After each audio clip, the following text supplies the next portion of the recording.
The morning sun streamed through the stained glass windows of the Vatican, casting colorful patterns across the marble floor. Karoline Leavitt smoothed down her navy blue dress and touched the silver cross that hung from her neck.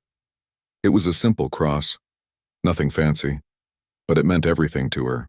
Her grandmother Betty had given it to her on her 16th birthday, just months before she passed away. "Ms. Leavitt, His Holiness will see you now," said a priest in black robes.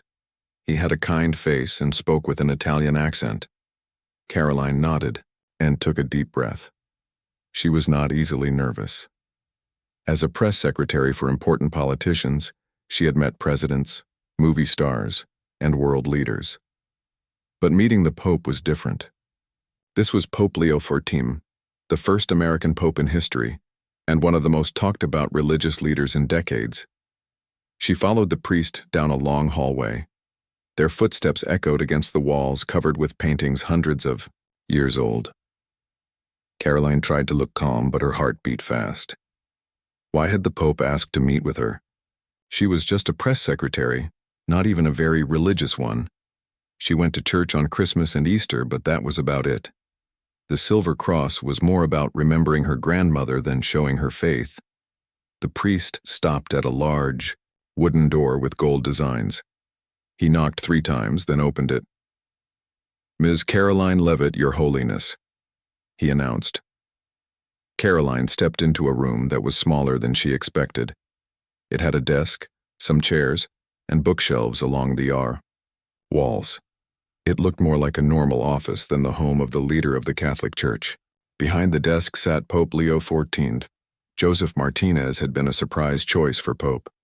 Born in Sacramento, California to Mexican immigrant parents, he had worked his way up through the church with his kind heart and new ideas.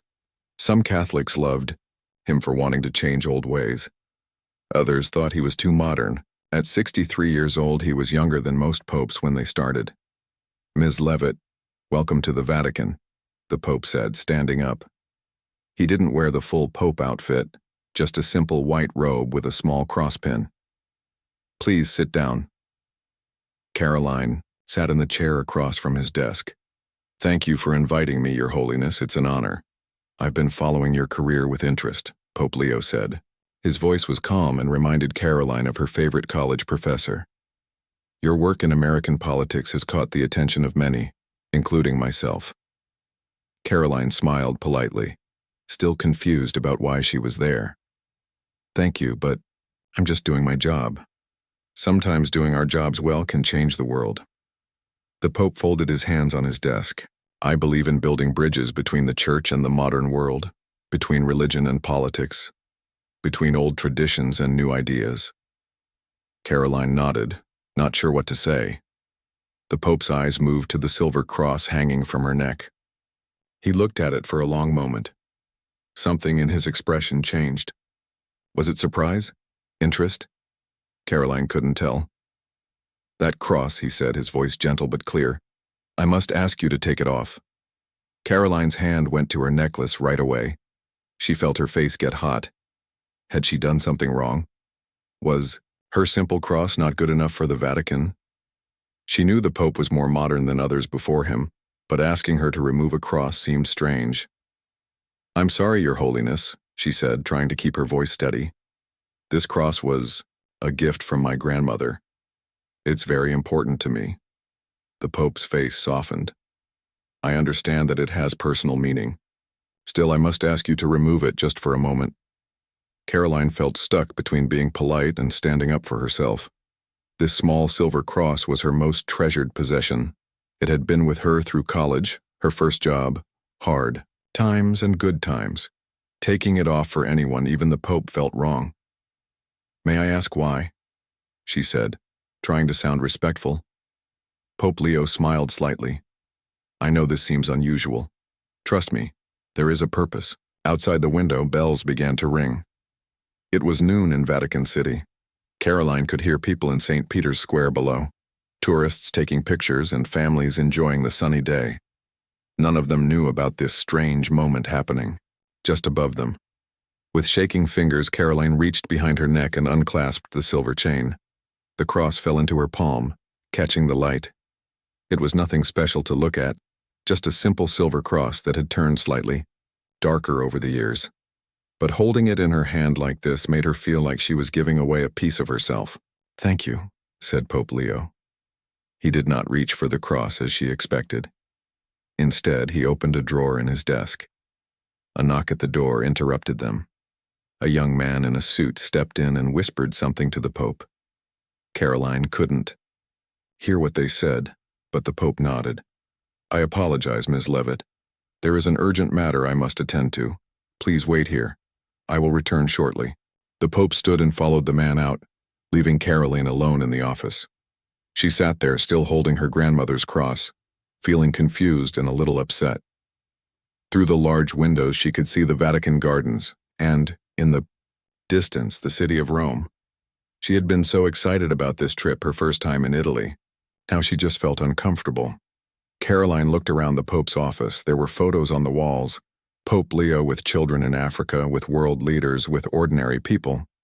Unlike the formal portraits of past popes, these showed him laughing, helping, listening.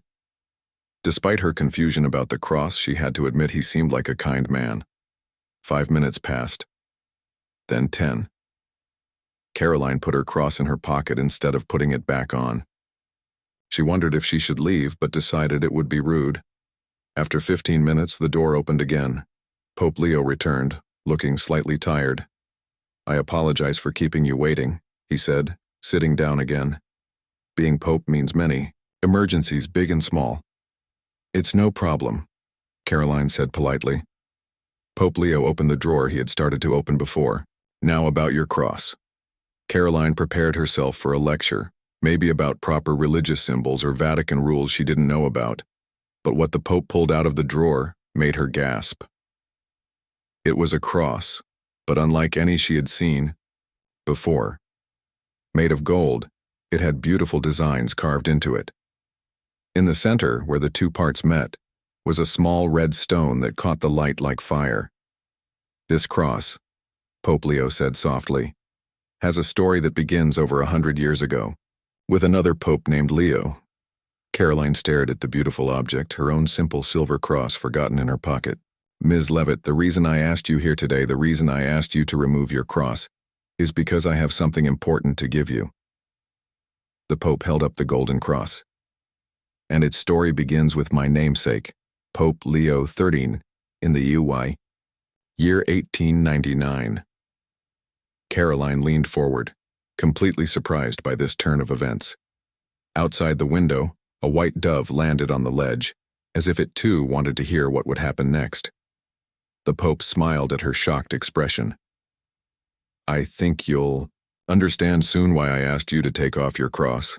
It wasn't what you thought at all. News travels fast in the digital age." By the time Karoline Leavitt returned to her hotel room in Rome that evening, her phone was already buzzing nonstop. She had 37 missed calls, over 100 text messages, and too many social media notifications to count. Someone had leaked information about her meeting with Pope Leo XIV, but they had only shared one detail. The Pope had asked her to remove her cross. Karoline sat on the edge of her hotel bed, staring out the window at the lights of Rome. She hadn't told anyone about the meeting yet, not even her boss. She had planned to call Senator John Miller tomorrow morning to explain everything. Now it was too late. The first news alert popped up on her phone. Pope Leo XIV orders American press secretary to remove cross. Another followed quickly. Is the American Pope anti-Christian? Shocking Vatican meeting raises questions. Karoline groaned and fell back on the bed. This was not what had happened at all. The headlines were getting it all wrong. She touched the gold cross now hanging from her neck, the Pope's gift, and wondered how something so meaningful could be twisted so badly. Her phone rang again. This time it was her mother calling from New Hampshire. "Karoline, honey, are you okay?" her mother asked, sounding worried. "It's all over the news here. Why would the Pope tell you to take off your cross? That doesn't make any sense." "Mom, it's not what it sounds like," Karoline said, trying to keep her voice calm. "The media is getting it all wrong. He asked me to take off my silver cross because he wanted to give me a different one, a special one." Really? That's not what they're saying on TV. Frank Sullivan is doing a whole segment about it right now. He's saying it's an attack on American Christian values. Karoline sighed. Frank Sullivan was a popular cable news host known for getting angry about everything. Of course he would jump on this story without knowing the facts. Mom, I promise I'll explain everything soon. I just need to figure out how to handle this first. After talking to her mother, Karoline called Senator Miller. He wasn't happy. This is turning into a mess, Karoline, he said. I've got reporters calling me nonstop. The religious voters are upset. What exactly happened in there? Karoline explained about the Golden Cross, about how Pope Leo XIV had wanted to give her a historical treasure as a symbol of unity. But even as she spoke, she could tell Senator Miller was only half listening. Look, we need to get ahead of this story, he said. I'm sending Alan from our PR team to Rome tonight. Don't talk to any reporters until he gets there. Karoline agreed, but after she hung up, she felt frustrated. Why didn't anyone want to hear the truth? The Golden Cross felt heavy around her neck. She still didn't fully understand why the Pope had given it to her, but she knew it wasn't something bad. The next morning, things were even worse. Protesters had gathered outside the Vatican holding signs that said, "Keep your cross and America stands with Christ." Social media was filled with angry posts. Some people were even calling for a boycott of Vatican visits. Karoline watched the coverage on her hotel TV while waiting for Alan to arrive from Washington. Frank Sullivan was on screen, his face red with fake outrage. This is just the latest example of how traditional values are under attack, he was saying. When the leader of the Catholic Church tells an American to remove a cross, we have reached a new low. My sources tell me that Ms. Leavitt was in tears during the meeting. That's not true, Karoline said to the empty room. She hadn't cried. She had been confused, yes, but not upset enough to cry. And the Pope hadn't attacked anything. If only people knew what had really happened. Her phone buzzed with a text from an unknown number. We are praying for you to find your way back to Christ. Another one followed. Shame on you for bowing to pressure. Karoline turned off her phone. This was getting out of hand. A knock on her hotel door announced Alan's arrival. He was a thin man with glasses who always looked worried. This is bad, he said instead of saying hello. We need to make a statement right away. I want to tell the truth, Karoline said. The Pope gave me this historical cross as a gift. She touched the gold cross at her neck. Alan glanced at it. That's nice, but it doesn't matter now. The story has already taken on a life of its own. We need to focus on damage control. But the truth does matter, Karoline insisted. People are getting angry over nothing. The Pope was trying to do something meaningful. Alan shook his head. Look, the senator is worried about how this affects him. Religious voters are important to his base. We need to distance you from the Pope's actions. That's ridiculous, Karoline said, getting angry herself now. I'm not going to lie just to make Senator Miller look good. Their argument was interrupted by another knock on the door. Alan opened it to find a man in a black suit standing there. Ms. Leavitt, I'm Peter Walsh from the Vatican press office. His Holiness Pope Leo XIV has requested to see you again. Right away, if possible. Alan tried to object, but Karoline was already grabbing her jacket. I'll go. Maybe we can fix this mess. The trip back to the Vatican was tense. Peter explained that Pope Leo had seen the news coverage and was deeply concerned. He never intended for this to happen, Peter said. The gift of the cross was meant to build bridges, not create division. When they arrived, Karoline was surprised to be led to a different room this time, a small private chapel instead of the office. Pope Leo XIII was kneeling in prayer when she entered. He looked up and smiled sadly when he saw her. Ms. Leavitt, thank you for coming. I see you are wearing the cross. Karoline touched the gold cross.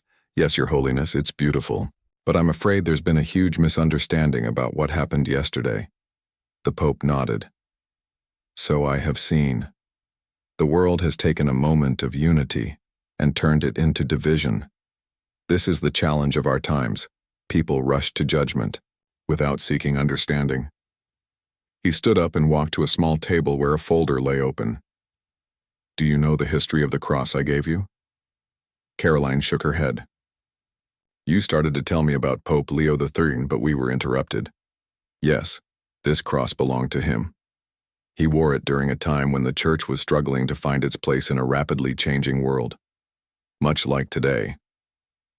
Pope Leo picked up a photo from the folder and handed it to Karoline. It showed an old black and white image of a pope wearing the same cross she now had around her neck. Pope Leo XIV wrote an important letter called Rerum Novarum. It was the first time the church really addressed modern social issues. He tried to build bridges between old faith and new challenges. Pope Leo XIV smiled. "I chose his name when I became pope because I believe we need that same spirit today." Karoline looked at the photo, then at the pope. "Why give this to me? I'm not even that religious." "Sometimes the most important bridges are built between the most unexpected places," he said. "Your position connects politics and public opinion in America. I had hoped this symbol might help show that faith and modernity can work together, not against each other." He sighed. "Instead, it has become another reason for people to fight." Karoline felt a strange determination growing inside her. "We can fix this. Let me tell people what really happened." The Pope looked doubtful. "Once a story takes hold in people's minds, it can be very hard to change." "Let me try," Karoline insisted. "We'll hold a press conference. Together. Show them the true meaning of the cross." Pope Leo studied her face for a long moment. Then he smiled. "You have the courage of conviction, Ms. Leavitt. Perhaps that is why this cross found its way to you." He extended his hand. "Together, then. Let us try to replace anger with understanding." As they shook hands, Karoline felt the weight of the golden cross against her chest. What had started as a simple meeting had turned into something much bigger. Now it was up to her to change the story. The press conference was set for 3 p.m. the next day. Karoline barely slept that night, her mind racing with thoughts about what she would say and how people would react. The gold cross stayed on her bedside table, catching the moonlight that came through her hotel window. Alan was not happy about the press conference. "The senator thinks this is a bad idea," he told Karoline over breakfast. "He wants you to come home right away and let this whole thing blow over." "It's not going to blow over," Karoline said, stirring her coffee. "And I'm not running away from this. The Pope and I are going to tell the truth." Alan shook his head. "Politics isn't about truth, it's about perception. And right now the perception is that you're siding with a Pope who told you to take off your cross." "That's not what happened," Karoline said, for what felt like the 100th time. "It doesn't matter what actually happened," Alan replied. "It matters what people think happened." Karoline put down her spoon. "Maybe that's the problem with politics today. Maybe we should care more about what actually happens and less about what people think." She left Alan at the breakfast table and went to get ready. She chose a simple blue dress for the press conference and, after a moment of thought, put on both crosses, her grandmother's silver one and the Pope's gold one. The two crosses hung side by side around her neck. The Vatican press room was packed, with reporters from around the world. Cameras flashed as Karoline entered and took her place at a table with 2 chairs, one for her and one for the Pope. Cardinal George Peters, an American who worked closely with Pope Leo, stood nearby, ready to help if needed. Karoline could feel the tension in the room.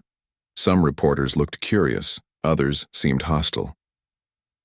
She spotted Frank Sullivan in the front row, his face set in a scowl. He had flown all the way from New York to cover this story. A door opened at the side of the room, and Pope Leo XV entered. The room fell silent as he walked to the table and sat beside Karoline. He wore his formal white robes today, but his face was kind and calm as always. "Thank you all for coming," he began, speaking in clear English. "I understand there has been some confusion about my meeting with Ms. Leavitt 2 days ago. We are here to clarify what happened." He turned to Karoline, giving her a gentle nod. This was her cue to speak. Karoline leaned toward the microphone. "When I met with Pope Leo XIV, He did ask me to remove the cross I was wearing. This is true. She paused as murmurs spread through the room. But the reason he asked was not what has been reported. She reached up and touched both crosses at her neck. I was wearing my grandmother's silver cross that day. The Pope asked me to remove it so he could give me this. She held up the gold cross for everyone to see. A historical cross that once belonged to Pope Leo III, over 100 years ago. The room grew quiet as reporters leaned forward to see better. This was not an attack on faith or American values, Karoline continued. It was a gift of great meaning and importance, a symbol of unity between different worlds. A reporter raised his hand. But why give such an important item to you? You're just a press secretary, not a religious leader. Pope Leo XIV answered this question himself. Sometimes the most meaningful connections are between people who seem very different. Ms. Leavitt represents a new generation in American politics. I represent an old institution adapting to modern times. The bridge between us is important. Frank Sullivan stood up without being called on. Your Holiness, with all due respect, many Christians in America still feel offended by your request. Asking someone to remove a cross sends a bad message, regardless of your intentions. The Pope nodded. I understand that concern, Mr. Sullivan. When taken out of context, my request could seem troubling. This is why context and full understanding are so important before we judge. Karoline added, I was confused at first too. But if the Pope had simply handed me this historical cross without asking me to remove my own first, the moment wouldn't have had the same impact. Sometimes we need to let go of something familiar to receive something new. Another reporter asked, Ms. Leavitt, we heard you were in tears during the meeting, is that true? Karoline laughed softly. No, that's not true at all. I was surprised, but there were no tears. This is a good example of how stories can get twisted as they spread. For the next hour, Karoline and Pope Leo XIV answered questions together. They explained the history of the Gold Cross, how Pope Leo III had worn it during a time of great change for the Church, and how Pope Leo XIV hoped it would now serve as a symbol of bridge building between faith and politics, tradition and progress. By the end of the press conference, even Frank Sullivan seemed less angry. Most reporters were now focusing on the historical significance of the cross and the unusual friendship forming between the Pope and the young press secretary. As they stood to leave, Pope Leo XIV turned to Karoline. You are wearing both crosses, he observed. Karoline nodded. My grandmother's cross reminds me where I came from. Your cross reminds me where I might go. I need both to know who I am. The Pope smiled. A wise perspective. Perhaps we all need to honor both our past and our future. The images of Karoline wearing both crosses, the simple silver one and the ornate gold one, appeared in newspapers and on websites around the world the next day. The story began to change from one of conflict to one of connection. Back in her Rye hotel room that evening, Karoline received a call from Senator Miller. I have to admit I was wrong, he said, which surprised her. Politicians rarely admitted being wrong about anything. That press conference was exactly what was needed. The polling numbers are already shifting. People like this new story much better than the old one. It's not just a story, Karoline said. It's what actually happened. Right, of course, Senator Miller said quickly. Anyway, when you get back, we should talk about your future. This has put you in the spotlight in a very positive way. After she hung up, Karoline sat by the window looking out at Rome. The city was beautiful at night, with its ancient buildings lit up against the dark sky. She thought about how quickly things had changed. 3 days ago, she was just a press secretary doing her job. Now she was someone who had stood beside the Pope and changed a story of division into one of unity. Her phone buzzed with a text message from Cardinal Peters. His Holiness would like to meet with you tomorrow morning. He has an idea he wishes to discuss. Karoline replied that she would be there. As she set down her phone, she wondered what new surprise Pope Leo XIV had in mind. Whatever it was, she was ready. The next morning was bright and clear in Rome. Karoline arrived at the Vatican early, feeling both curious and a little nervous about her meeting with Pope Leo XIV. What new idea did he want to discuss? A different priest met her at the entrance. This time, a younger man with glasses who introduced himself as Father Paul. He led her through a different route than before, passing through gardens where fountains sparkled in the sunlight. His Holiness is very impressed with how you handled everything, Father Paul said as they walked. Not many people would have been so calm under such pressure. Karoline smiled. I'm just glad we could fix the misunderstanding. You did more. Then fix it, Father Paul replied. The story has completely changed. Have you seen the news today? Karoline had looked at her phone briefly that morning. The headlines were indeed different now. Pope's historic gift to American press secretary signals new era of unity, and the tale of two crosses, how a misunderstanding led to understanding. Father Paul led her to a sunny room with large windows, overlooking St. Peter's Square. It was set up like a small meeting room with a round table and several chairs. Pope Leo XIII was already there, along with Cardinal Peters and two other people Karoline didn't recognize. A woman in her 50s with short gray hair, and a man about the same age in a business suit. Ms. Leavitt, welcome, the Pope said, standing, to greet her. Today he wore simpler white clothes, more like what a priest might wear than full Pope robes. I'd like you to meet Dr. Susan Adams, a professor of religious studies at Georgetown University, and Mr. Richard Bell, who leads an interfaith organization called Bridges of Faith. Karoline shook hands with both of them, wondering why they were there. Please sit down, Pope Leo said, gesturing to an empty chair. I've asked you here because what started as a simple gift has grown into something much more significant. Sometimes, God works in unexpected ways, Dr. Adams nodded. The image of you wearing both crosses has become quite powerful. My students can't stop talking about it. Really? Karoline was surprised. I didn't think it was that big a deal. Mr. Bell smiled. Symbols matter, especially in times like these when people feel divided. The two crosses, one simple and personal, one historic and formal, worn together by someone who bridges the worlds of faith and politics. It's a powerful message. Pope Leo leaned forward. This is why I've asked you here today. I believe we have an opportunity to build on what has happened, to turn a moment into a movement. What kind of movement? Karoline asked. One that brings people together instead of pushing them apart, Cardinal Peters explained. Faith and politics have become too separated in some ways, too mixed up in others. We need healthier conversations across these boundaries. The Pope nodded. I am proposing a new initiative called the Faith and Democracy Project, a series of meetings, events, and programs designed to promote religious understanding and democratic values around the world. And I would like you, Ms. Leavitt, to be part of the leadership team. Karoline blinked in surprise. Me? But I'm just a press secretary. I work for Senator Miller. You are more than your job title, Dr. Adams said. You've shown an ability to bridge worlds, to speak truth in difficult situations. These are rare qualities. Mr. Bell added, plus your story with the crosses has given you a platform. People are listening to you now. Karoline touched the two crosses around her neck. The silver one from her grandmother felt warm and familiar. The gold one from the Pope felt heavy with history and responsibility. Together, they reminded her of who she was and who she could become. I'm honored, she said. But I don't know if I can just leave my job. We've actually spoken with Senator Miller already, Cardinal Peters said.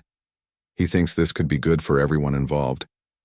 You would serve as a special liaison between American political interests and the Vatican's Faith and Democracy Project.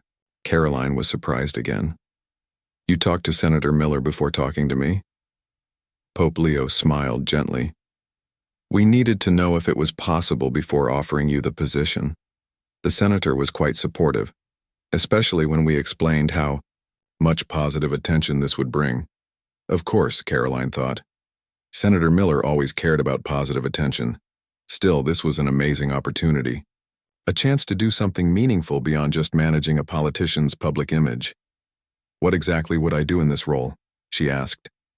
Dr. Adams explained, you would help organize events that bring together religious leaders and political figures. Create spaces for honest conversation about difficult topics. Show people that faith and democracy can strengthen each other, rather than threaten each other. And you would continue to be a symbol yourself, Mr. Bell added. The woman with 2 crosses bridging different worlds. Pope Leo watched Karoline's face carefully. I understand this is a lot to consider. You don't need to decide right now. Karoline looked around the table at these 4 people who believed she could do something important. It was both exciting and scary. Can I have a few days to think about it? She asked. Of course, the Pope said. Take the time you need. As the meeting ended, Pope Leo asked Karoline to stay behind for a moment. When the others had left, he spoke to her in a more personal way. Ms. Leavitt, I want you to know that I see something special in you. A rare ability to stand firm in your beliefs while remaining open to new perspectives. This is exactly what our divided world needs right now. Karoline felt a mix of pride and uncertainty. Thank you, Your Holiness, but I'm not sure I'm qualified for something this important. The Pope smiled. Few people feel qualified for their calling when it first comes. I certainly didn't feel ready to be Pope. How did you know it was right? Karoline asked. I didn't know. I still don't know some days. He laughed softly. But I felt peace when I said yes, even with all my doubts. Sometimes peace in the midst of uncertainty is the best sign we can hope for. Back at her hotel, Karoline found a package waiting for her. Inside was a beautiful wooden box with her name engraved on top. When she opened it, she found a small stand designed to hold 2 crosses side by side when she wasn't wearing them. The card with it read, "For the crosses that remind you of where you've been and where you might go, whatever you decide, they will always tell an important story." Pope Leo XIV. Karoline placed both crosses on the stand, the simple silver one and the ornate gold one. Together they looked right somehow, complementing each other despite their differences. Her phone rang. It was her mother from New Hampshire. Honey, you're all over the news. Everyone's talking about you and the Pope. Mrs. Jenkins from church called to say how proud everyone is of you. Karoline smiled. It's been quite a week, Mom. So what happens next? Her mother asked. Karoline looked at the 2 crosses sitting on their stand. I'm not sure yet, but I think it might be something big. After talking with her mother, Karoline went to the hotel window and looked out at Rome. The ancient city had seen so much history, so many changes, and now, somehow she was part of a new chapter in that long story. All because a pope had asked her to take off her cross. 6 months passed quickly. Autumn in Rome brought cooler air and golden light that made the ancient buildings look even more beautiful. Karoline Leavitt stood at the window of her office in a building near the Vatican, watching people cross the square below. She wore both crosses around her neck as she did every day now. After thinking about it for 3 days back in the spring, Karoline had said yes to Pope Leo's offer. Senator Miller had been surprisingly supportive, saying this new role would keep him connected to important international work. Karoline suspected he also liked the positive attention it brought to his office. Her family had been proud, but concerned about her moving to Rome. It's so far away, her mother had said. But after visiting once and seeing how happy Karoline was, they understood. The Faith and Democracy Project had grown faster than anyone expected. What started as an idea was now a real organization with staff, programs, and partners around the world. Karoline's role as special liaison had put her in meetings with presidents, prime ministers, religious leaders, and community organizers. Today was an important day. A group of American politicians was coming to meet with Pope Leo XIV and visit the project's headquarters. It would be the first official bipartisan delegation to support their work. Karoline's assistant, Maria, knocked on the door. Ms. Leavitt, they've arrived. They're in the main conference room. Thank you, Maria. Is His Holiness there yet? Not yet. Cardinal Peters is greeting them now. Karoline gathered her notes and headed to the conference room. As she walked, she thought about how much her life had changed because of one strange request. Take off the cross. The conference room was filled with American politicians from both major parties, something that rarely happened back in Washington. Karoline recognized all of them, having worked in political circles for years. Senator Miller was there too, looking around the room with interest. "Karoline," he called, coming over to hug her. "The place looks amazing. You've done great work here." "Thank you, Senator. We have a good team." "And those crosses still getting attention, I see," he said, nodding at her necklace. Karoline touched the two crosses. "They've become something of a symbol for our work, bringing different traditions together without losing what makes each one special."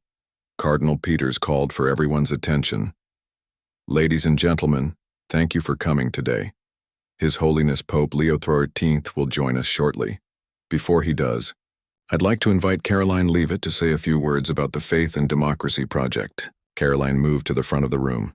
6 months ago, speaking to a room full of powerful politicians would have made her nervous. Now it felt normal. "Welcome to Rome and to the Faith and Democracy Project," she began. "Many of you have asked how this all started. The short answer is, with a misunderstanding." She told the story of her first meeting with Pope Leo, how he had asked her to remove her cross and how that simple request had been twisted by the media into something it wasn't. "But sometimes misunderstandings can lead to deeper understanding," she continued. "What started as a confused moment between two people became a conversation that millions joined. And now it's become this project, where people from different backgrounds come together to listen and learn from each other." The door opened, and Pope Leo XIV entered. Everyone stood. He looked the same as when Karoline had first met him, except maybe a little more tired. Being Pope was not an easy job. "Please sit," he said to everyone. "I'm not one for too much formality." He took his place at the table and smiled at Karoline. "Ms. Leavitt was just telling you our origin story, I believe." "Yes, Your Holiness," she replied. "I was explaining how a misunderstood moment led to something unexpected." Pope Leo nodded. "Life often works that way. Our mistakes and misunderstandings can become our greatest opportunities if we approach them with open hearts." For the next 2 hours, the Pope and the American politicians discussed the work of the Faith and Democracy Project. They talked about programs to help young people understand different religious traditions. They discussed events that brought political leaders together with faith communities. They looked at research showing how democracy worked better when people respected religious differences. Senator Miller seemed impressed. "I have to admit, when Karoline first told me about this project, I thought it was just good publicity, but you're doing real work here, work that matters." Pope Leo smiled. "The best publicity is always truth, Senator. We aren't trying to make headlines anymore. We're trying to make a difference." After the meeting, there was a small ceremony in St. Peter's Square. The American delegation stood with Pope Leo and the project team for photos. Reporters asked questions about the visit and the project's work. One reporter called out to Karoline, "Ms. Leavitt, do you ever regret taking off your cross that day?" Karoline smiled. "I don't regret it at all. Sometimes you have to let go of something to receive something better." Later that evening, after all the official events were over, Pope Leo invited Karoline to join him for a quiet walk in the Vatican gardens. The sun was setting, turning the sky orange and pink. "You've done remarkable work these past 6 months," he said as they walked along a path lined with ancient trees. "Thank you, Your Holiness. But it's your vision that made it possible." The Pope shook his head. "No, it's been a shared vision. From that first day when I asked you to take off your cross, you showed courage and openness. Not everyone would have responded that way." They stopped by a fountain where water sparkled in the evening light. "I have something to show you," Pope Leo said, reaching into his pocket. He pulled out a small silver pin. It was shaped like 2 crosses, one simple, one ornate, side by side.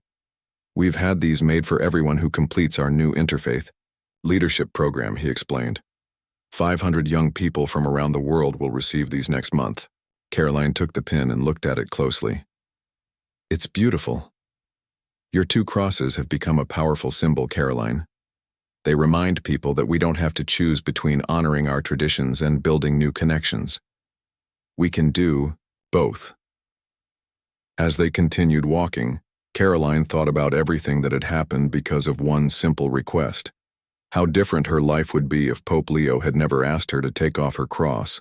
How many people would never have met or talked or worked together? "Do you know what I've learned from all this?" she said as they neared the end of their walk. "What's that?" Pope Leo asked. "That sometimes the things that seem most wrong at first can lead to what's most right in the end. If everyone had understood your request that first day, none of this would have happened." The Pope laughed softly. "God works in mysterious ways, as they say, even through misunderstandings and confused headlines."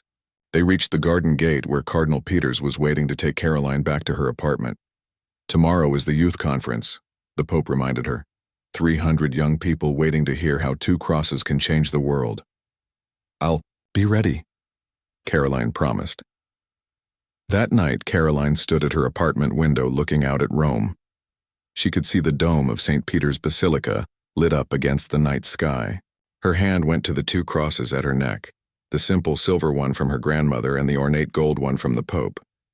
2 different crosses, 2 different worlds, one person connecting them. When Pope Leo XIV had said, "Take off the Idite cross," he couldn't have known where those words would lead. Neither could Karoline, but they had both been open to the journey, ready to follow an unexpected path. And that path had led here, to a new role, a new home, and a new purpose that neither of them could have imagined on that first surprising day.